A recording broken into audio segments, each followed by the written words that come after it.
अस्सलाम वालेकुम नाज़रीन, मैं हूँ फातिमा और आप देख रहे हैं वॉइस ऑफ मकरान। तुर्बत से रिपोर्ट कर रहे हैं नूर शाह नूर। तुर्बत के नवाही इलाका सरीकहन में शेख अब्दुल क़य्यूम ज़ामरानी की रिहाइशगाह पर इलेक्शन के हवाले से एक मुशावरती इजलास मुनक़द हुआ।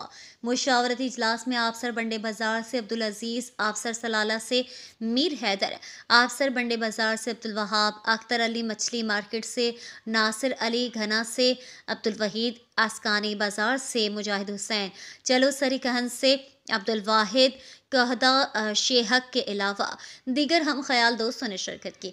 इजलास का मकसद 18 फरवरी को होने वाले इलेक्शन के हवाले से बाहमी मुशावरत करना और सूबे कौमी असम्बली में सही उम्मीदवारों का इंतखाब करना था।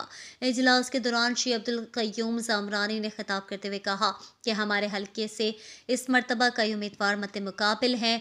हमें इन उम्मीदवारों के हक में अपना वोट डालना है जिनका माजी बेदाग हो। हमारा एक गलत वोट हमारे मुस्तकबिल को तारीकी में मुब्तला कर सकता है।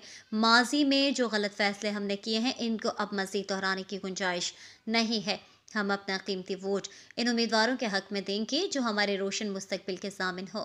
इजलास में बाहमी मुशावरत के साथ इस बात पर इत्तेफाक किया गया कि तमाम ख़ानदान इन उम्मीदवारों के हक में वोट देंगे जो इनके इलाके के मफाद में हों।